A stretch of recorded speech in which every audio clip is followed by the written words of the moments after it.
what to write about. Trying to figure out what it's all about. Existentialist. Am I worth anything or just a scout? I don't know. That was great sounds of Watts with Outside on WNHH LP 103.5 FM New Haven. Myself, Prestige. My partner in crime's not here. Easy BlueZ. He's off doing a mission for God right now. And one person that always does a mission from God, great individual, amazing human being, always works hard, always helps the people who are very close to him, and he has a great story to tell. He's on Behind the Brand. He's a good friend of mine. He's a great person. Like I said before, I'm not really good at bigging people up, but I'm going to try the best way I can. His name is Trey Miller. Trey, how you doing today, man? I'm doing well, sir. I can't complain. Absolutely. Absolutely. And you have just an amazing life right now. I just want to know a little bit more what goes just inside your head, just inside your cranium, as I have like less than an hour to talk to you. But what started just for your love of just what you do, for your love of just like with your mission, just through Jesus and just through like the different, activities that you do just like outside, of your job and, stuff like that. Just tell people just a little bit about your story and what's going on inside your head. Go right ahead, man. Growing up, as a young kid, I was in a situation where I was in a home where my dad was a militant guy and, he was from the South. So things were different. Right. I had a proper home, but things were challenging for me. So what made me really get on my way of getting with God and stuff like that, it was because I was a troubled teen. So I was always fighting. I was getting in trouble. I had situations where they were trying to lock me up behind bars for many years. People say I brag about my life, but it's not bragging. It's more of a testimony. Because people don't get it because where I've been through, I was with gangs before. I sold drugs. I did all that stuff. But then it got to a point in 1999, I got into a really bad fight with other individuals and got arrested. And, the court was getting ready to charge us with variety of charges. And the worst one was, it was more of attempted murder type because that's how bad we fought. I tell people that my life was a struggle because I was missing something within. When I lost my son in 2003, 2004, lost my grandfather, 2005, lost my other grandfather. So I was in a direction where I didn't know where I was going. I started turning to other avenues of drinking and smoking because I was trying to get to a point in life where I was trying to fulfill a void. The void, when I tried to do those things out of the ordinary, still didn't feel it.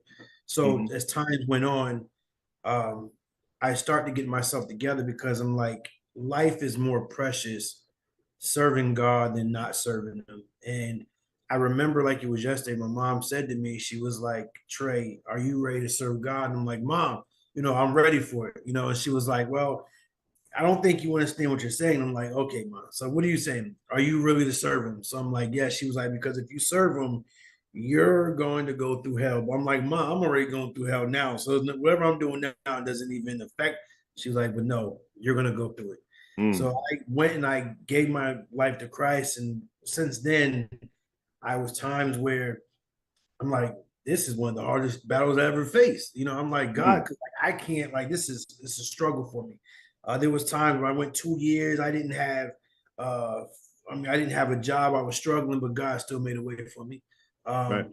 I start to, get angry. And I'm like, God, you said you would never leave me nor forsake me, but where are you at? Like, you see your child struggling. But it got to the point where the level of my heart of where I stand is like, okay, do I really trust God? It's either I trust him or I don't trust him. So it got to the point where I started to trust him even more. And that's when things started to fall in place. I tell people, God delivered me from cigarettes, from drinking, from getting in trouble, from car accidents to I was basically homeless, and God brought me out of there and brought me to a position where my life is a lot better now. So my daily activities is I pray every day. That's my main thing. I get up every morning. I focus on God. I pray over my kids every day. And I pray over people that I really don't know and people that I do know, because sometimes people can't pray for themselves. So Mm. that's my average daily thing. Is my first thing. I get up sometimes at 3 in the morning. I pray, go back to sleep, or sometimes I'm up for the whole time. But I'm always doing things, and I started serving things in church. I'm in the choir. I actually sung with not Doretha, I'm sorry, Dorothy Norwood. She's actually a famous gospel singer. Okay. Sung with her. So there's things I do in the church. I was running the men's thing. So I was always involved. I'm always helping, going to different churches. Now, I hate to cut you off, but Mm-hmm. you said you were No, running. good. You said you were running something. What program or what part of the church were you running exactly? So I was running more of the men's group, like the men's Okay. choir. Men's So choir. I Got had, you. Got you. I'm sorry. so I no, that's fine. So I was in charge of that. Mm-hmm. I'm always, because I used to go from church to church to speak to individuals, like young individuals. So I spoke to them, gave them my life story, where God brought me from. Mm-hmm. Uh, I was always, that was my thing, because I see the young generation. I see myself within them when I was growing up. So I Mm. tell people, there's nothing too hard for God not to change. If That's you true. really want to change, you can change. But I got to the point in my life, I'm like, if I keep doing what I'm doing, I'm either going to have another man take care of my kids, I'm going to be dead, I'm going to be locked up somewhere. So I said, listen, I can't go down that avenue. So I didn't want to be another statistic of a man to say, listen, I cannot be in a position where somebody else does for me that I can do for myself. So I had to get myself together. So I started making sure that I start doing things right. So I stay in my Bible. I'm always going to churches. I'm always serving. So I'm always doing the things I can do to help out. Mm. Mm. Mm. You mentioned that your mom was telling you that you have to go through hell and everything. That you have to there's like a real battle. Just briefly, just not really briefly, but just tell me about that. Just like really, like what really made you just feel like, just beyond, just like mentally, not physically, but mentally, put you back into that great space. Because like what you said, you've been through a lot, arrested, dealing with gangs, all this other nonsense, but then you had to do a complete 180. Because when I met you, I would never think of the person like that at all. So how did you get to that space mentally? Because really, it's hard for that average person. It's hard. And it got to the point where, like, it was my mental game was so messed up that I Mm-hmm. was coming from what I seen in life, the people I've been around with. I didn't seen dudes get hurt. I seen dudes get Yeah. stabbed. I didn't seen all this stuff. So Mm-hmm. mentally, I'm like, this is not the life I want to do. And people don't understand when you convert from, it's just like an addict. They go from being an addict to now I'm coming trying to recover, but there's always something that you're going to battle with, and that's your flesh. Right. So my flesh was to the point was my flesh was battling, and it did not want me to get to a point in life where I can succeed. So yes, Mm. mentally I was having dreams at night. I was having Right. things where I'm seeing demons and I'm seeing all types of stuff, like they were trying to kill me. They were Mm-hmm. trying to take me out. So, and I'm like, if I get under the armor of God, Mm-hmm. God is going to be the one that's going to save me from all this. He's Right. going to protect the ones that's connected. I didn't had dreams where, I mean, like I seen things happen before me, and in Mm-hmm. real life it actually happened. So mentally, I could not be in a place to accept that when I wasn't there. So now that I'm in a better place now, I'm able to sustain it. I'm able to handle that. So now I'm able to guide people, tell people, listen, I've seen this, I've seen this happen. For a good example, my Mm-hmm. grandfather, he had cancer one day, and Mm. so I went with him. I remember like it was yesterday, in the day. So we went to the doctors. The doctor said, they called him Mr. Johnson. Like, Mr. Johnson, we got to take blood work. They took his blood. He's screaming like a girl. I'm like, Pop, stop doing that stuff. What you screaming for? So we went in for X-rays. He came out.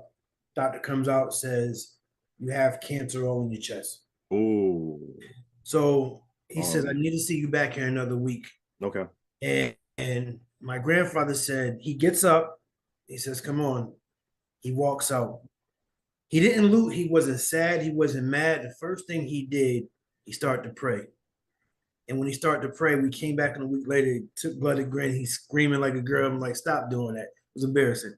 He goes near the X-ray. Doctor comes out, says, "Why did you come back here?" Mm. He says, "Because you told me to." He literally took both X-rays and put them up, and all the cancer was gone. So Wow.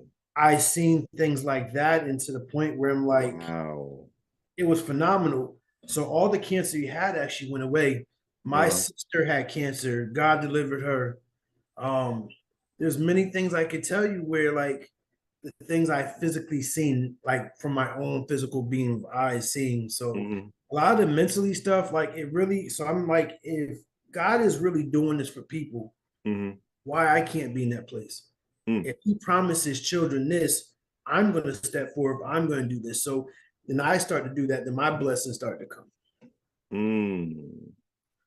It's really crazy. People don't really talk about cancer till it affects them or the people that they love. Mhm. Most people, it's wild.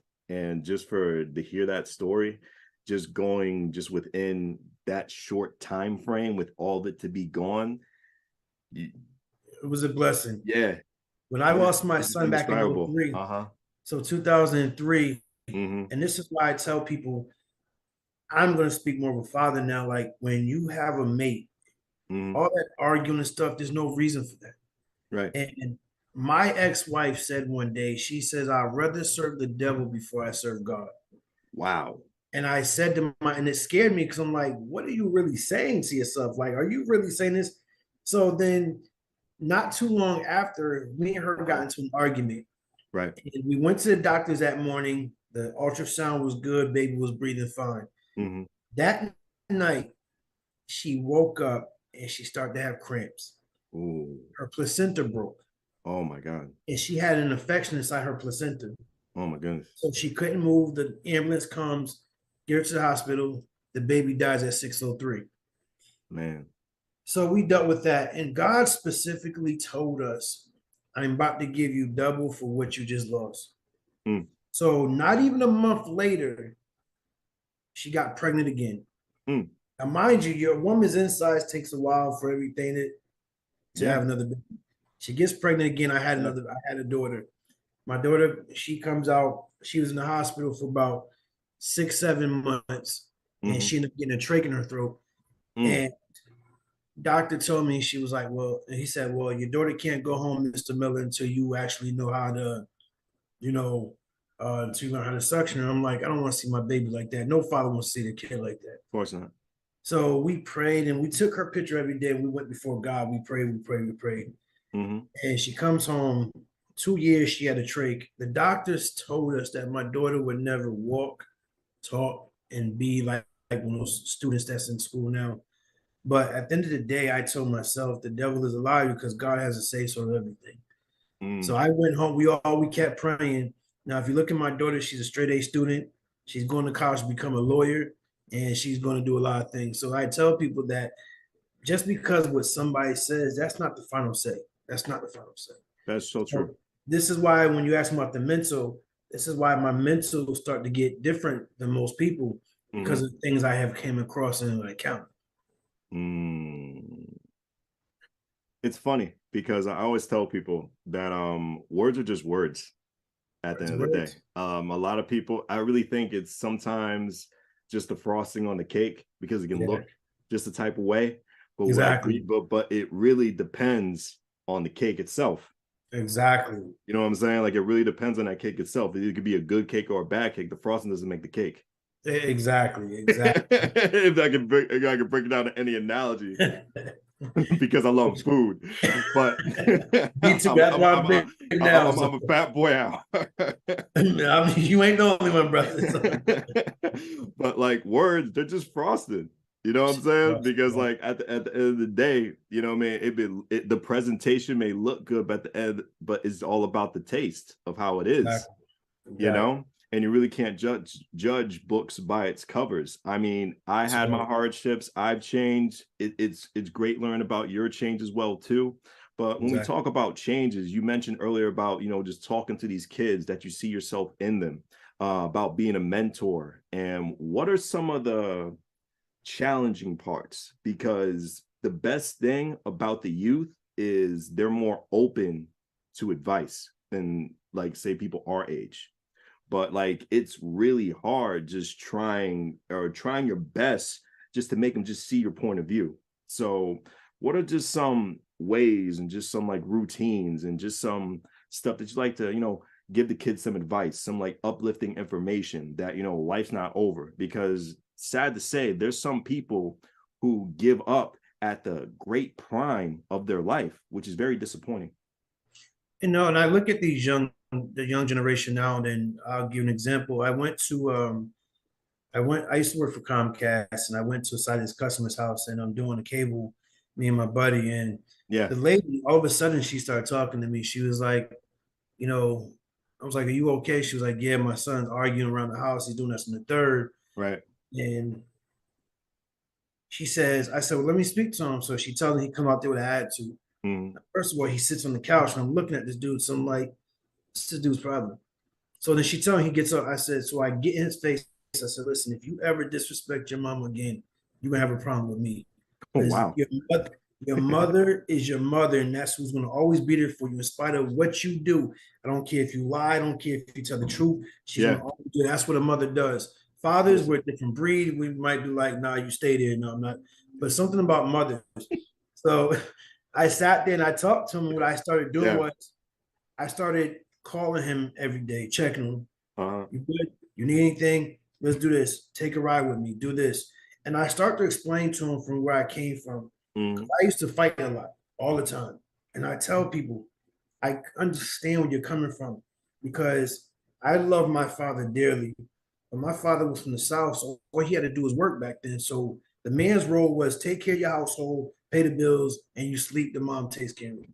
So my guidance was kind of hard because I got my guidance from other places. And that was the streets at the time. So I had to understand, listen, that's where I got my love from. Not to say my dad wasn't dad, because my dad's a phenomenal man. I give him all the props for he's a good man. So when I tell these individuals, like, in spite of what people say to you or what they say about you, I don't care if you're black, I don't care if you're white, I don't care what you are. You have to know that you can do it. You have to believe in yourself because at the end of the day, you have to cheer your own self on. Because no matter what you try to do from other people, you want recognition from other folks. They're not going to give you that same thing you're going to give yourself. You have to pick yourself up. If you see yourself slipping, pick yourself up. Know that you can do it. At the end of the day, you have to know because if you don't know what you're capable of doing, you're never going to know what your future is. And I tell them you have to have a blueprint in life in order to make that next move. Because if you don't have a purpose of what you're doing, you're just going to go in circles like a dog chasing their tail, and you're going to just go nowhere. Yeah. It's an endless hamster wheel. That's all it is. That's all it is. Yeah, you darn right about that one. But oh man, it took a lot of bravery, like going up to that kid that you just met for the first time and just saying, "Don't talk to your mom like that." Because I literally got not too many people would go up to the kids like that at all. Like I literally got his face, and she was like to this day, if I see her, like she'll say hi to me, she'll give me a hug, or not. But it's like when I speak to people, some people might not like it, but it's not that I'm doing it out of disrespect. I'm doing it because I don't want to end up. When working inside the prison and I see what goes on, there's inmates that I spoke to, and they would tell you Miller was one of the coolest dudes they ever met. Because the way I am now is the way I was in prison. And they would tell me, they said, listen, anything you ever need, you let us know. This one guy was in there, talked to him, and I said, listen, I looked him dead in his face. I said, he was like, he got in jail because he was with some kids and he caught a gun charge and it wasn't his gun. And I said to him, I said, you're in here for that? He said, yep. I said, now where those same dudes that you were riding with, where they at now? They didn't come to see you, right? He said, nope. I said, well, who stood by you? He said, my family. That's what you should be worrying about. And you're out here. I told him that whole street code stuff, don't snitch. Listen, I'm older now. We have a life to live. Now you're behind bars because of what? And I talk to him all the time. And he says, you know what? I really respect you for talking to me like a human being. And that's what I do. I talk to people. I don't have to disrespect you for what? Because you're not going to listen to somebody's going to disrespect you. You're going to shut down. But even though if I'm respecting you and you come out sideways and you know that I'm not that type of person, you're gonna actually open up and be like, he really does care what he's talking about, because he doesn't want to see us, doesn't want to see us fail. And my main thing is, if I can change somebody instead of going on that road, and every inmate I talked to, I said, listen, do me one favor. And they said, what was that? I said, never come back here. You don't deserve to be here. There's dudes I said, I have a lot of respect for you. They're like, why? Listen, you're a human being like I am. I don't care who you are. I don't care if you're here for rape, for murder. I don't care. Even the craziest criminals have respect for me. They laugh at me because I don't treat nobody disrespectfully, because I know how it is to be profiled. I know how it is to be treated wrong because of my skin color. I know how it is to be put in a cop car with 6 other black people. I know how it. I understand how that stuff is. So why am I going to make your life more miserable? So when I talk to these individuals, I give them my background, where I came from. You don't have to be like this to get respect. You don't have to be, I'm following this dude. No, because you're only gonna put yourself in a situation. I tell my kids, I got 2 daughters. You got 2 daughters, as I hear this on WNHH LP 103.5 FM New Haven, myself, Prestige, with Trey Miller behind the brand. Go right ahead, Trey. Hoping 2 daughters. You know, and I always taught my kids, all you 2 have is each other. Yeah. And they always stick with that. So my kids know that if something happens to your mom or father, you 2 will always have each other's back. And to this day, my kids are close. Some people are like, why you teach them that? Because if they go out there, I want my kids going the wrong road. So my kids have to understand, what you have is what you mold yourself to. You strut, you hold on to that, because that's all you have. There's nothing wrong with having different people out there, but the real people that really got your back, and I keep it in your mind, is your family and your brothers and sisters. True. That is absolutely true. That is wholeheartedly true. Especially, I learned that as I get older. Because I was the type of person that always used to have like fights with my brothers or my sisters over like the most nonsense, you know, exactly, just like with children and everything. But like when you get older, you realize all you have is them, and just whatever differences and stuff you have to put aside. And you know, I'm trying to say this way the best way I can. I'm a little bit thankful for pandemic, because I got to know him just a little bit more. It was more time to myself. You know, God forbid, you know, all that, you know, illnesses and what happened, you know what I'm saying, to everybody else. But I'm thankful that I got that, you know, that quiet time, just like away from work, you know, isolated, and all I had was my family just to speak to, you know. So that was enough time, like, to speak to my brothers and my sisters, just to reach out to them. Are you okay? Is everything all right? Because I got 2 sisters with sickle cell, you know, with during the pandemic. So I was trying to talk to them the best way I can, because, you know what I'm saying, that affects your immune system, and you really can't, you know, go outside as much places as, you know, right now they have that luxury. But like back then, 3 years ago, you couldn't go anywhere, especially if you had something going on with your system. So I was talking to them back and forth. My brother has asthma. I was talking to him back and forth. Are you okay? What's going on? And without that, I probably would have just saw him during events or during a holiday, you know, not reaching out to the people that I love. So that's the main thing, though. Like I harp on that, because no matter what, family is what you really have, and sometimes you can't even deal with family, you know. And my thing is, if you're not positive, if you're not going in the same direction I'm going, I will cut you off. I don't care if you're family, I don't care if you're friends, because the older you get, there's no reason to keep dealing with nonsense. There's no reason for that. Respectfully, by the way, respectfully. Yes. Yeah, exactly. You're not supposed to go backwards, you know, but I'm not that type of dude. Like I stay away from all drama. I don't want that stuff. But you know, it's, you have to know where you're going in life, because I know people that's 46, 50 years old, still doing the same stuff they were doing years ago when they were kids. And you have nothing to show for it. And I'm like, even myself, I'm going back to school to get my bachelor's degree. You know what I'm saying? Good for you. Good for you, man. Thank you. Good for you, man. Absolutely. I'm like, there's always sky's the limit, because the more I do, the more I have under my belt, the more I have in my belt, the more I can help somebody else. So a lot of things I'm doing is not just for me, it's for my kids, because they have to know that when I leave and die, they have something that they can fall back on. I'm doing so much for my kids, because at the end of the day, I want them to never have to worry about nothing. So that is my goal. That is my goal, to I'm trying to buy a 2-family house, and I'm going to end up leaving that house in them. So I'm doing so much stuff behind closed doors. But my goal is, if you're not positive, we can't talk. I agree. I agree, because like any negative words, any energy is just gonna just mess everything up. Exactly. Even that little 1%, it's still a percent. Even that little 1% is just going to ruin something when everything is in Messes motion. up everything. Oh my goodness, it's crazy. Now I gotta be on my nosy side. I gotta be an interviewer now. What major are you going back to? What major? I'm actually going to go for criminal justice. Okay, that makes a lot of sense. Even if that, I'll just do something simple. Okay. I just want something to be to the point where, being 43, is it hard going back to school after I've been out of school for 2 decades? Oh yeah. But there's nothing that's not going to stop me from doing it. True. Knowledge is power. And I just had a conversation with somebody today, when we were talking about, racism, we were talking about bass. I'm like, the reason why people are in the situation they are today, because they don't have knowledge and power. They don't have that wisdom. We as people, I'm talking about everybody, I don't care what color you are, you have to know what you're getting yourself into.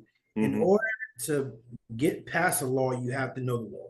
In order so you won't get bullied, because a lot of things that we go through, we just get bullied because we don't know. If you don't have the common sense to know what's really out there, of course you're going to get taken advantage of. So the more I know, the more I can educate my kids, the more they can educate their kids, have kids. So education is very important. Like I said, it's to the point where you can be whatever individual you are. I don't care. It's just knowing what you're getting yourself into. And being in this world that we're in today, you have to know something. I mean, even if you have to go to court to defend yourself, or you get a ticket, whatever the case is, it doesn't matter what the case is. You have to know what you're talking about. So knowing that, you're going to get far in life. Oh, of course. Oh, of course. I support you going to college and just definitely and make yourself a better human being. But I think you and I can agree, the best school and the best knowledge, just as we get older, is the real world, man. The real world. Yo, definitely. Just living, surviving day by day, interacting with different personalities. Now, the reason that you chose criminal justice, the reason like for you being a correctional officer, do you feel it was just God himself giving you an answer, just everything that you went through in your life, all these battles, all these back and forths? Do you feel it was your calling just like to be in criminal justice, just to be that shining light, be that angel, be that message, just to tell people that no, you can do it, this is not your end? Do you feel that way? I do. And and God called me to be a pastor, and I was running for so long, and I'm not gonna lie, I'm still running. We all are, because it's like I see what goes on, and like I love God so much that I hate to disappoint him, like I would hate to disappoint my kids. And when I look at other individuals do things that they shouldn't be doing, like it makes me like put me 2 steps back. But my mom said, listen, you can't look at everybody. You have to look at yourself. This is a one-on-one race. It's not me, Obama, and Bill Clinton. It's not all of us. It's just me by myself.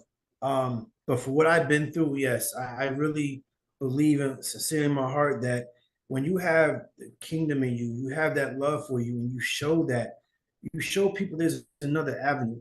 You don't always have to be mistreated because you did this. And I don't judge nobody for what you did, because in reality, everyone in this world has done something they shouldn't have done. And you cannot point fingers at people. Yeah.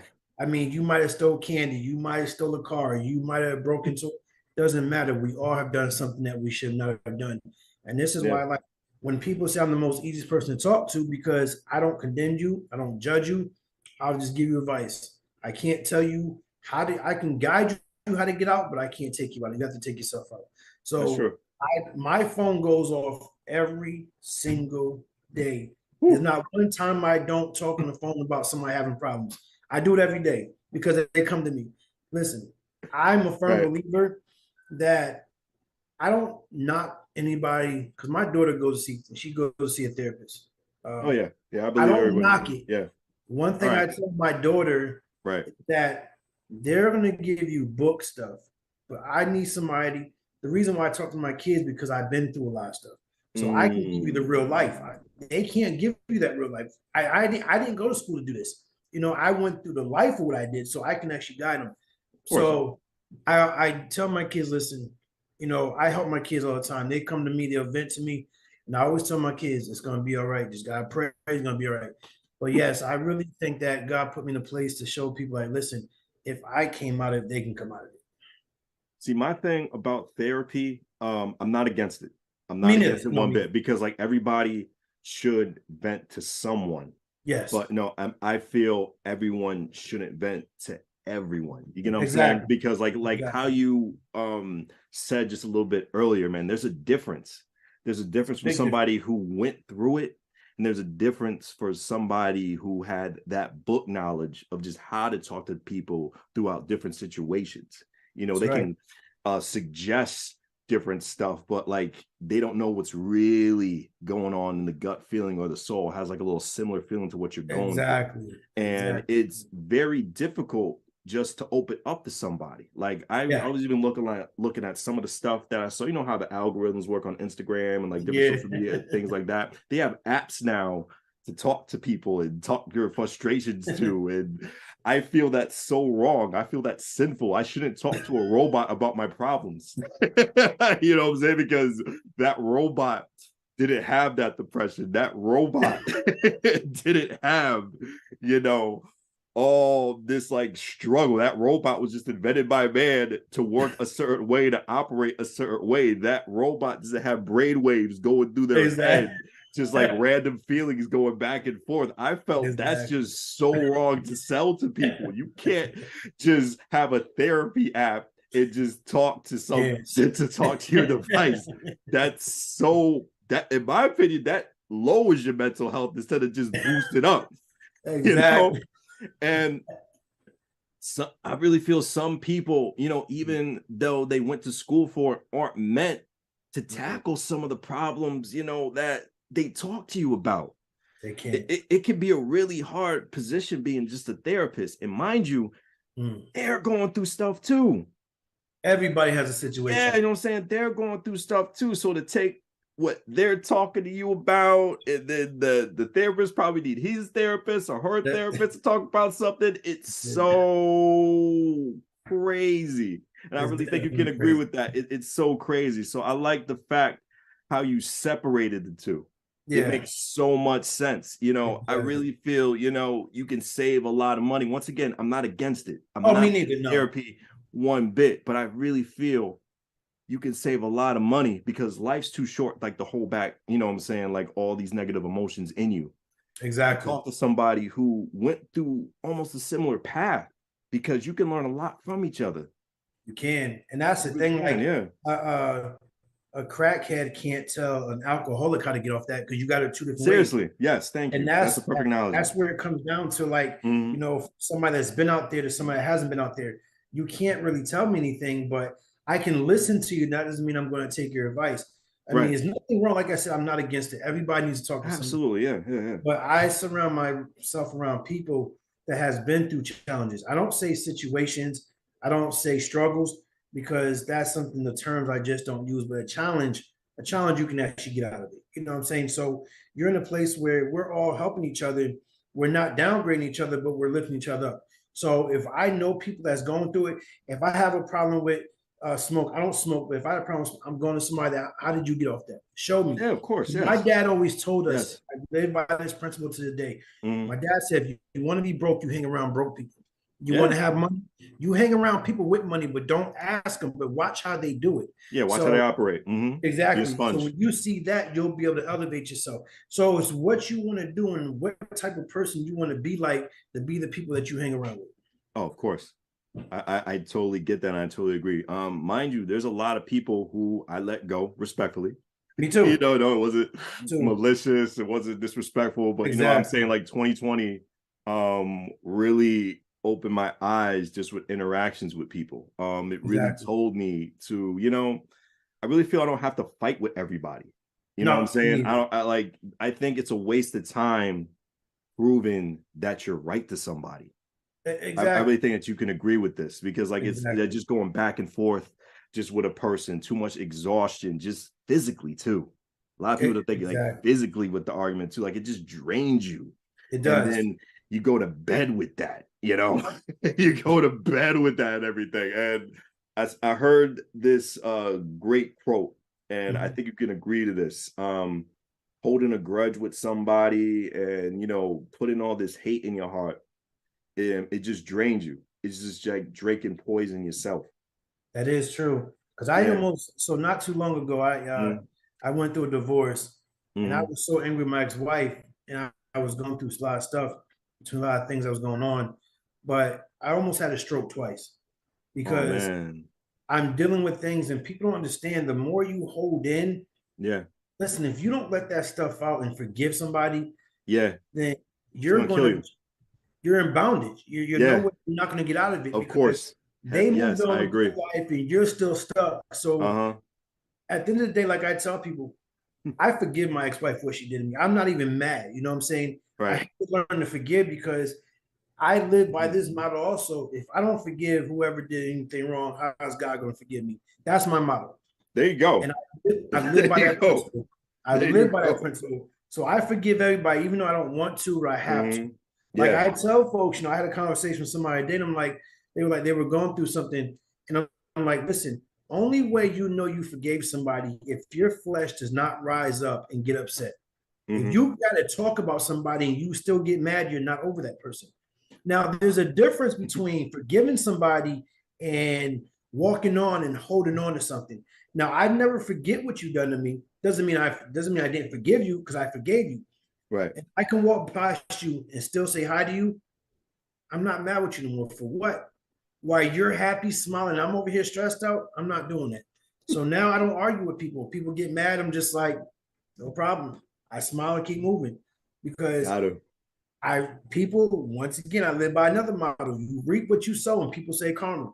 But what you do is going to come back home to you. You're going to screw your own self up. I'm not doing that to myself. No. So I forgive everybody. I don't care who you are. I don't get mad with people no more. I walk away. There's no reason to get. And when your health starts getting involved and your health starts to get jeopardized, no, I'm not trying to be carried out by 6. I'm trying to live to see 120. So I'm not doing it. So, but yeah. I'm the same way. I am not gonna lie. At first it was hard. It was hard, because like, I'm not gonna lie, at first it was hard. Like, forgiveness is so hard. And I really feel forgiveness is mental discipline. Yes, it is. It really is. I really feel forgiveness is mental discipline, because like, mind you, I'm in my 20s and I'm holding stuff to heart with people who did me wrong in high school, elementary school, and it's just bad, like some areas, like I refuse to go to, because I know that certain someone is there, even at their job or just at school or whatever. And I'm holding myself back for going to this area where I could have met like a great individual there. And just because that certain someone did this to me, and I got to get mad at the world, and I'm putting too much into this mental revenge, and just like, it's too much. It's too much. Like, and I look at it like this also. Like I say this with love, and I look at it from the Bible's perspective. When Judas betrayed Jesus and he was hung on the cross and people talked about him, they lied on him. And I said, he went through that. We're going to go through the same thing also. Oh, yeah. So even though he went through it, he still had the compassion to love those people. You know what I'm saying? He still forgave them in spite of what they did to him. And I start to understand, like, I tell myself, I want to see my son again. So in order for me to see my son, I got to be clear from everything. I want to have a clean heart. I want to make it to heaven. I want to see my son again. You know what I'm saying? So that is my goal. And that's why I take life now. Like, I don't take it so serious like people do. They come to work mad. Why are you mad about? You woke up this morning. You know what I'm saying? You're not locked up. You're not in a hospital. You can change yourself. Like, you can do everything. So why are you mad? People are just depressed nowadays. But you know what I'm saying? But I'm just a happy guy. So, but one thing I was saying this one Yeah. day, and to my friend, I said, so let me ask you a question. She said, yes. I said, nobody never checks on me. I'm always checking on people, make sure they're good. And she said, the reason why nobody checks on you is because you portray to be happy all the time. And I'm like, you know what? That makes sense because if you're always happy, you have nothing to complain about. You have nothing to talk about. And even though you might be battling something inside, you have to let people know around you. Not everybody, but you have to let the ones you know you trust, Right. let them know what's going on so they can help you. I mean, we all can't be tough all the time, especially men. No, we can't cannot. be tough. But we have to be to the point we have to open up to people. But a lot of guys, they want to have this tough guy act, and like they do what they want to do. But I need help. So, I ain't gonna lie to you. So, that's I where need I'm at. help too on WNHH LP 103.5 FM New Haven. Myself, Prestige, and my partner in crime is doing a mission with God. His name is Easy BlueZ. He's unfortunately not here with us, but I have the great person of Trey Miller with us. My God. Blessing us on the show. I hope I didn't lose your train of thought, brother. Go right ahead. No, you good. No, so the whole thing is it's just we men have to understand that it's okay it's okay to open up to people. Yeah. I had this tough act where I'm a man, I don't cry, I don't need to do this, I don't need to do that. I'm going listen, that whole macho stuff goes out the window. Dude, because we all when you're in a position where you feel like you don't need nobody, then you're gonna shut everybody out your life. There you are. And you are very lonely. Gets lonely because you're by yourself. But once again, I always say that if you're in a position where you know everything, then you're going to be the person I'll never go to because you'll never understand or open up or try to teach somebody like that because they're not going to receive anything that you say or do for them. Oh, of course. And it's this horrible rhetoric, if I said the right word, of just putting on men that you can't express your feelings, you can't cry, you can't show any emotional side. I understand the provider side. Exactly. I really do feel that men are the providers. Exactly. As in when it comes to their families and when it comes to protecting their families, I really do, and it's not like holding anybody back, holding anything back like from anybody. But I really do feel like if you're a man, you should go all out to provide for your family and everything because you're the leader and you're building future generations. You're making sure your partner is okay. You know what I'm saying? That's how I feel. But when it comes to like holding emotions back and not crying and men are too sensitive and just it's that's something that I think that's bad when it comes like to different generations, like older generations like put that on us. And I really feel we can be, you and I and just numerous others who are listening to this broadcast now can change that. I really feel change it. We definitely could change it. We could change that just to future generations and just make them feel it's okay to open up. But I think what happens is it's from a generational curse where it goes down from person to person to person. And it gets to a point, when are you going to stop? When are you going to say it's not going to happen anymore? That's why when you see the grandfather drank, the father drank, the father drank, the kid drank, the kid drank, their kid drank. It's like, when's it going to stop? Like, somebody has to stop it. But, at the end of the day, you have to know who you are. You have to take accountability for who you are. Yeah. Many don't do that. Many just be like, well, I'm the man. And listen, like you said, at the end of the day, our mission is to make sure our wife and kids are straight, our homes are taken care of. What we need to do as a man is taken care of. And that whole woman taking care of a man stuff, I don't know where that came from. I don't know who invented that. That's not the way it goes, but I don't dig that. I don't dig it at all. One thing I want to know what came from the severity of church hurt. Whose idea was that, and what's that whole idea about? Church hurt is so real. I was hurt by many pastors. I stopped going to church. Wow. Okay. Because I won't say the pastor's name up here, but I reached out to a pastor one day and I said, "Can you pray for me?" He said, "Okay," and he told me to come to the church and he never showed up. He wouldn't even answer his phone. Oh, wow. So from a PK kid, yes, church hurt is the realest thing ever. What you see it's like a lot of churches now, they're so judgmental. They're so cliquey. It's like, why? There's no reason for that.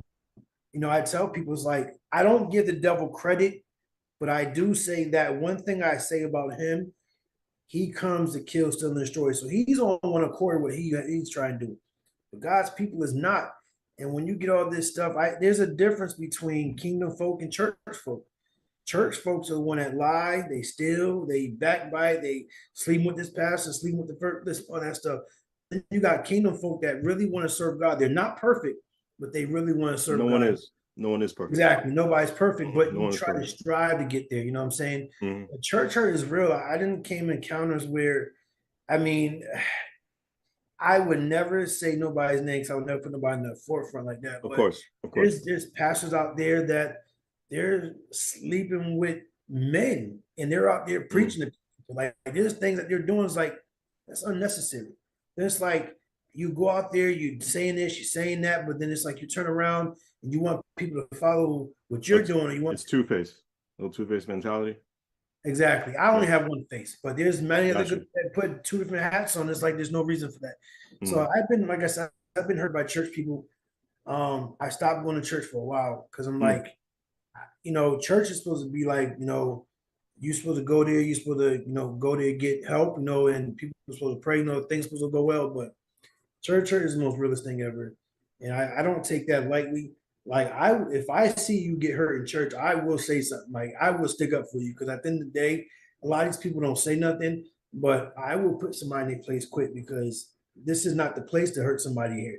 You're supposed to be building somebody up, but you're knocking them down. Oh, you can't come in here with your tight dress on. You can't for what? For what? Stop judging people. Let people come. Let people come free and let them get what they need to go and send. Let them go. Because when you start judging people, you're contradicting them. You're saying people will not want to come to church anymore. You know what I'm saying? If I dealt with it, I'm a preacher's kid. So I dealt with it. Imagine what other people do. That's why many people fall off from church because of what goes on behind closed doors. Do you feel anywhere can be church? You what? Do you feel that anywhere can be a church? Because a church is welcome. Yeah. I think see the reason why. Okay, so good question. So so the church is this. The church is a body. So it's like your arms can't move without your shoulders. Of course. Your leg, your fingers can't move without your hands. So it's a connection. They're all connected to each other. That's what the church is there for. Now people go there because you have to get yourself around people that you can basically build yourself up if you're going through something you're weak. That's what the church is there for. Now, the church is supposed to be you. You can have church at home. You can have church in your car. You can do stuff like that. But with people, they go in this whole building and they make this thing, this is where you're supposed to go. I don't have to go there every Sunday. I can go because I need that help. I'm not money. I'm not someone financial. Sometimes you just need that extra help to be around your brothers and sisters because it's just like this. If you have a brother and he's always been there to help you out and you're going through something, you're going to connect with your brother so he can give you that strength to get you back up where you need to go. You know what I'm saying? And you keep same thing with us in the church. We come together as one so we can be filled with each other and we can worship and fellowship and go about our business. So to me personally, do you have to go to church every Sunday? I don't believe that, but some people do. I mean, that's them. I mean, people do it. I don't knock you for it. I don't knock anybody for what they do. But people, people are attached, to the routine. They got it like from they were a kid. Go to church on Sunday, but they still pray every day. They still do the same thing every day. People always have that routine. That mental routine in their heads. So you really can't like knock them for that. But but you do have a valid point. There is a certain amount of people that just go to church on Sunday, and that's it. Do nothing else between that Monday and through that Saturday. And then when Sunday comes, those probably the 3.5 hours max are in church. But then when they leave those doors, it's like they didn't go there. Especially on stuff like sit home. They don't only come to church. If you only come in once, twice, they only come. Sometimes they only come like once a year. They only want to come because they got a new outfit. The whole place is packed. Yeah, you're right. I don't Easter, Christmas. And I'm gonna see you for another time. Only time I might see you There's another Easter, Christmas, or a funeral. That's the only time I'm going to see you. But you're not doing that. You just want to show yourself off. I don't got to stay home. Show yourself off, that nice little dress down, a nice suit, nice dress, nice shoes. Dude, listen, I come in here with jeans and a shirt, man. Yeah. I come in jeans and a shirt. I'm not trying to touch you. I'm not trying to look cute for nobody. It's like a show-off contest, They dress to impress, they're not Easter Sunday. That's all it is. That's all it really is, man. It's usually how it is, It's not about that.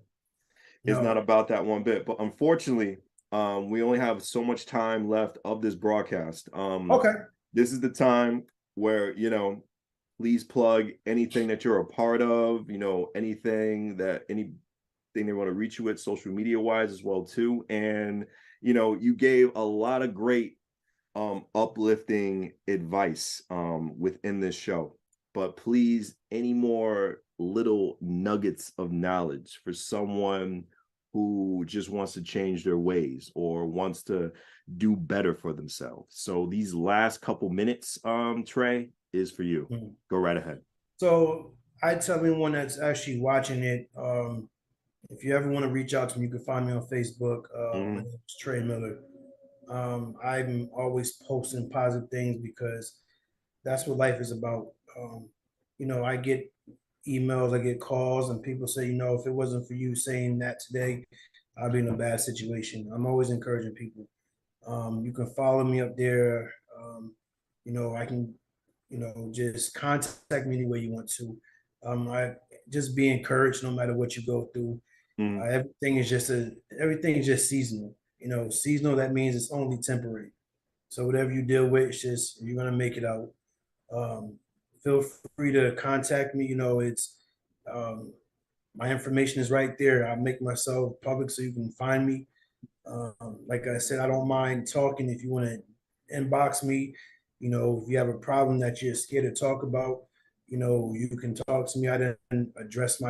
I dealt with many people that, is on all different levels from, white, black, gay, angry, suicidal. I dealt with all that stuff. So I understand what it is. If you want some advice, I'm here. I would never shut you down. My opinion is just my opinion, but my opinion comes from what I've been through in life and the people that surround me. So I understand. So I'm always available. If you definitely want it, like I said, my name is Trey Miller on Facebook. Direct message me. I can give you my number if you direct message me, and I can help you whatever you need. Like I said, I'll be always one to lift you up because I know how it is when you go through a battle, especially a fire, when you don't have nobody you could turn to when it gets hot. So I'm always available for you. Yes. Great. This has been a great conversation, and I hope you have me again because yeah, man. Like I love to have you on. I really felt I just went into like little cracks. Yeah, I really felt I haven't went all the way there with you yet, man. I think there's so much we could just talk about and just inspire. And I would love it, man, because I was at the store. I was like, I gotta get to this thing. I said, my buddy got a podcast. I gotta go. I didn't go like 90 miles per hour to get. I said, I'm not missing this. And I was in traffic. I said, oh no, I'm not today. I'm getting home, man. But I had to make sure to get one. I wasn't gonna fail you now, dear brother. I said, let me get home. I said, let me get there. I was I drove from Wallingford to New Haven. I got here in like 12 minutes. Oh man. I was moving. Oh, man. You didn't even stop you. Cops didn't stop you. Just go. Oh man. No, brother, listen, that's what you got ways for. Ways get you where you gotta get to. No, I didn't want to miss this though, man. But I'm also in a program called I'm also in a podcast called Lions Den. All right. Yeah. Let's talk. Okay. I got a couple minutes for this. Lions then. Plug it. So my buddy, he's like a brother. I seen him grow up since he's a kid. He's a pastor. And so we actually speak about topics that people don't talk about. The realest topics. I mean, we can be ourselves. We're not so holy where we don't. No, nobody cusses. It's just men having conversation because a lot of times we as men, we don't have that outlet to talk. We have great conversations. We just have people come up there, from different people, and they just plug it in. We just have a whole hour, half, just great conversation to talk. So that's fun. And like I said, we're going to be doing it back up again. So it's a wonderful thing just to know that men can actually turn somewhere and not be judged. or not just men, just anyone, but it's basically just for the men because we all need each other. Absolutely. You know what? Before we go off, Mhm. let's plan something. Let's tease something real quick, okay? Okay. Let's get you and your boy on, Okay. talk about it, plug your show. I'll try to get you guys on next month. Yeah, That's a listen, promise. you just We can make it let me happen. know. You Definitely. let me know, I'll let him know, and we can do it. Absolutely. Like I said, there's always topics, man, because like even this is just like a little break of the ice thing. But if you want to get into deeper conversations, Mhm. I'm not afraid to talk about nothing because I don't care who has something to say, who doesn't have nothing to say. It doesn't bother me because my life is my life. It's not a storyteller. It's real stuff that happened, But I didn't stay there, so that's a good thing where I could talk about it. But you just let me know, man. Like I said, anytime you want to have us up there, we'll do it. I can introduce you to my cousin. He's down North Carolina. He was on the Lions Den. He was in jail. He did 43 years for something that he didn't even do. Oh man. He a situation happened when I wasn't even born. His friends raped somebody and he got in trouble for it and he didn't do anything. And his brother did 43 years, but he's doing well for himself. He loves God. He's in church. He works. So anything like I can bring different people talk about it and Definitely. go from there. Absolutely, brother. Trey, it's been a blessing having you. I appreciate Thank you so brother. much. I appreciate Listen, you you too. need me again, brother. I'll do another 20. I'll do another good hour for you. I'll do 91 miles again. I just gotta do the outro, brother, because we're gonna go on forever. On WNHH LP 103.5 FM New Haven. Myself, Prestige, Easy BlueZ is with us in spirit. Trey, thank you so much on Behind the Brand. Brother.